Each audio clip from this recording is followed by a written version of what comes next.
got that optimization insider. All right, we're back. I'm here with Bart. Are you gonna put, yes. Bart's team won like everything last night. Team 5. Team 5, there we go. Bart's the Chief Persuasion Officer at Online Dialogue, and you have a great blog, Wheel of Persuasion. Thank you. Yes. So you talked this morning about kind of System 1 and System 2, how our brains operate. Yeah, shall I wrap it up? Yeah, just give us a short summary. So I started off with a movie of the marshmallow test that I run on my kids, right? And the thing with the marshmallow test is that it's about delayed gratification and self-control. So it's predictive of your child's future health, wealth, and happiness.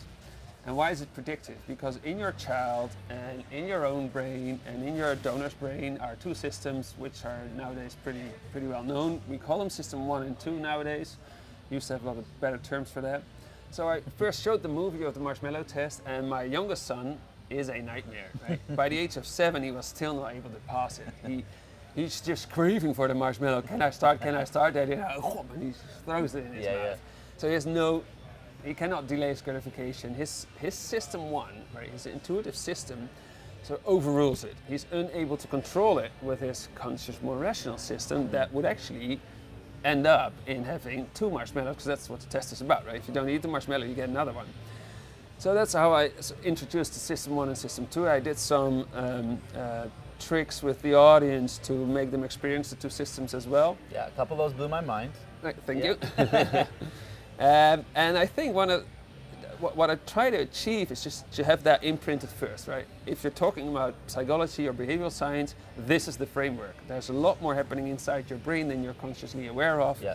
If you're trying to persuade people or motivate them to do things like help you raise funds and donate their money, you're looking at 2 systems. You're not looking at a donor. You're looking at 2 systems that operate in a donor's brain. So that was the first step. And then I explained how at Online Dialogue we apply this for our clients, which are mainly commercial clients. Yeah. And I started off with, first of all, stop thinking and start acting. Because if you realize that there's so much more that you're not aware of yourself, your user can't tell you because he only has his consciousness to talk to you. He can't explain you what else outside his awareness is happening. So you just have to start experimenting. If you're not experimenting the amount of experiments that your site can handle statistically, that's the first step, right? I call it quantity over quality. So if you want to grow your donation, like the amount of money you raise, first start experimenting the maximum that your site can handle. Now there's a max to that, which is highly dependent on just the numbers, how many unique visitors, how much donations do they give. It's also dependent on the average uplift per test and your data quality. And I just couldn't control myself. I had to mention 2 big issues there.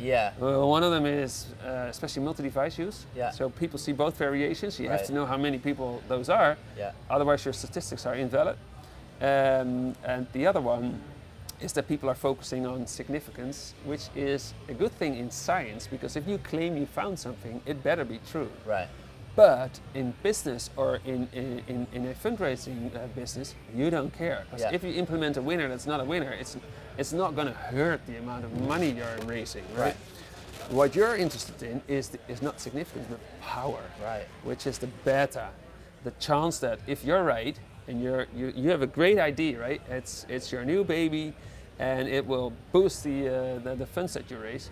You don't want to run an experiment that's going to say it's not significant, because then you will not implement it. This is the money you're losing on what we call underpowered experiments, and it's a huge issue, right? I've not entered a client among hundreds of clients that did not have this issue. So we need more power in the experiment, which basically means more people, right? We have calculators out there on abtestguide.com/abtestsize. Just go to abtestguide.com. For free, everyone can use it. Lots of people are using it to calculate power up front. So that was. So power, does that translate into an actual number that you can calculate? Yeah, or sample size.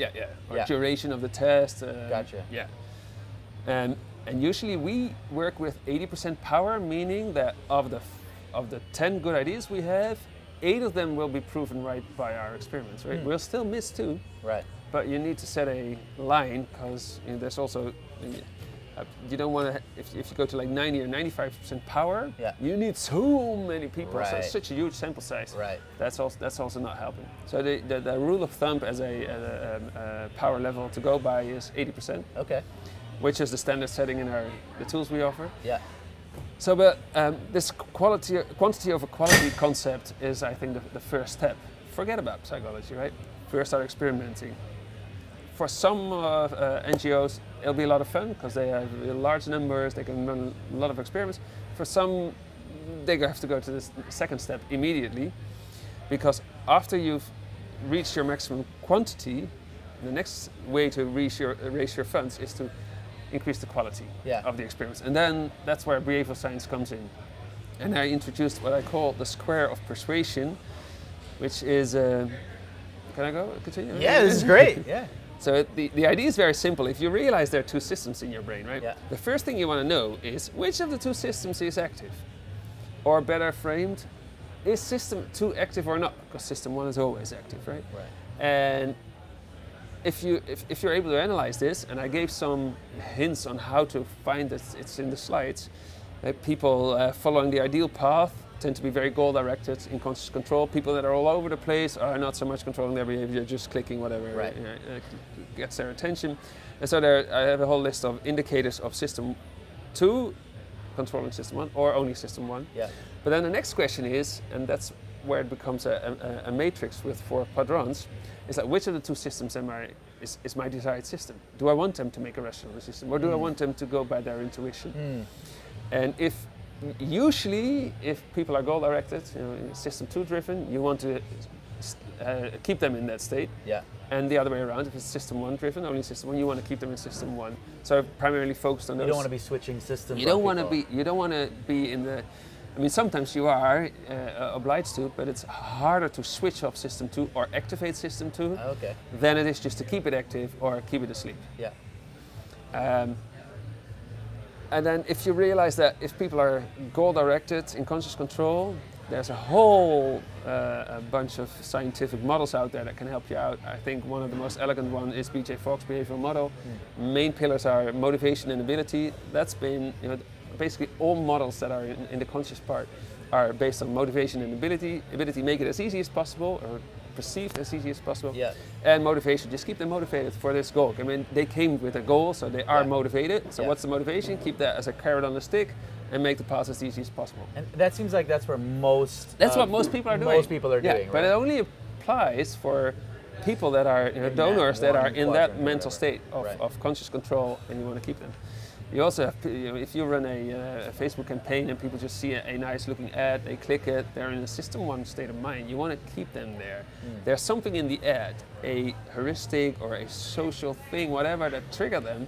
You have to keep playing with those triggers. The system 1 quadrant is much more difficult because there are hundreds and hundreds of biases out there, and you will have to basically experiment which one, or rely on scientific research. And I mentioned some of the professors that are big in the field of philanthropic and giving behavior that can help you out. Like, what are the heuristics and biases that are operating over there? I think one of the questions already also relates to that. And then, of course, sometimes you have to switch from systems. So maybe people just click the button, but you want them to rationally think about it. Yeah. You have to wake them up, do something out of the ordinary, right? Because it has to be, it has to be something that has not been automated by the brain yet. So you have to do something new, that they wake up, alert them, or force choices. You can just not continue with that. And the other way around is ethically always very challenging, because you're going to switch off their system too. So that happens a lot, at least in the commercial world. And it doesn't have to be a bad thing. I gave the Booking.com example where there's a lot of distraction and things popping up, and this one's sold out, a lot of scarcity and urgency induction, which reduces your IQ, reduces your ability to think rationally. So they're basically switching off system 2, but you make a better choice. Yeah. Right? There's a lot of evidence for that. If you go by your intuition, why? Because there are too many hotels and options, etc. It's impossible to create an Excel sheet with all the options and choose the best sell. That was a real interesting one to me about giving, because so much about giving is deep-seated. People don't know why they give, and it's like, how can we throw some stuff so that they don't think as rationally and just go with, yeah, I want to help someone. Rationally, if you think really rationally, people will actually think like, so I'm actually taking money out of. Yeah, they'll go, I shouldn't do this. No, but there's very some might. I mean, on a higher level, right? Yeah. We're in a society, and it's good to help each other. Yeah. And I think one of the cool things about donating is that you can you support the things that you think are very are in line with your personal norms and values, and if that's the mission of this NGO, that's very, very, very cool, and can actually to some extent be rational and might even benefit you or your family, your surroundings, which is a good cause. So it might be, but most of it is absolutely more intuitive, driven, right? Well, I wonder too. So in the industry, like a good donation page converts like 15%, right? And websites are like 1 to 4, and that's pretty low, right? Yeah. Well, it's not different in the commercial world, it's the same or thing, in maybe. Politics. But I wonder. I don't know of many organizations that are trying to operate on maybe this, like, how can we kind of almost not add friction, but create a little bit more so that they can be more intuitive.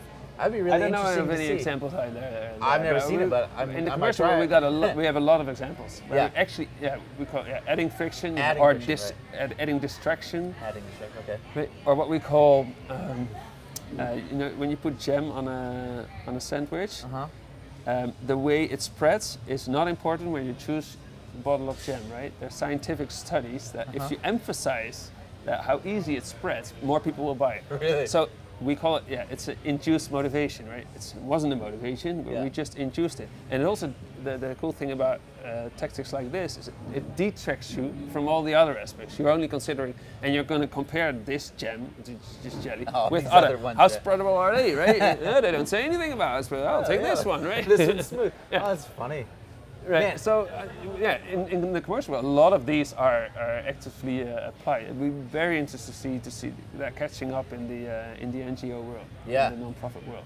Well, what are some resources in addition to your own, or other like books that? It depends. If you want to read books, I think the first one to go by is still Kahneman with Thinking Fast and Slow. New insights are that System 1 is not as fast as we were thinking back in the days when we wrote the book, which is only a few years ago, right? If you find that hard read, I think everything that Dan Ariely writes is much easier to read, and it's for 80% the same studies that are mentioned. Yeah. Wait for my book to come out by the end of the year. Okay. I shouldn't say that. I didn't say by the end of the year, right? in the future. I'm halfway. Using a ghostwriter, that really helps. Anyhow, did I confess that? So no, that's in terms of book. I think that's it. I mentioned the Decisive Moment from John Lehrer, but that was more a joke because it has the button on it, and the Kiva girl was mentioning Jessica was mentioning the button book. But I think if you like reading blogs, I think the neuromarketing blog from Roger Dooley is really nice. Or read Dan Ariely's blog of himself. Good blog, yeah. That's really good blog. Those are great resources. Read my Wheel of Persuasion blog. Yeah. I'll be more maybe a couple more questions until the next talker here, but one of them was talking about, say, like email appeals, and I think I know what you're going to say, but for email appeals, they're saying, should we send on like a Monday morning when maybe people are more, awake and rested, or maybe a Friday afternoon? Yeah, this is definitely something that we practice a lot. Goal-directed emails, typically more on Monday mornings. Yeah. It can be different if you are in a very weird market, right? If you're selling things that people are selling in the weekend, for buying in the weekend, very good, that can be. But usually Monday mornings, that's when we make our to-do list. Right. This is what we're going to do. You want to be on that list, and you're going to send out that email Monday morning. Yeah. If they want to go by their intuition, Friday afternoons, right? So there is some... By the way, Sunday evening is already goal-directed. We prepare for the week. We see a lot of goal-driven systems too. Yeah. So that's also a good moment to send out your emails and be sure you're on that to-do list on Monday morning. Man, it's so fascinating, all the stuff that goes on behind the scenes in our brains and stuff. Yes, we have to stop. Well, thank you for joining us so much. Thanks for sharing. Thanks for winning every award last night. Thanks for having me. And we're going to go to Stripes here and then on to some copywriting. Enjoy. Optimization inside it, baby.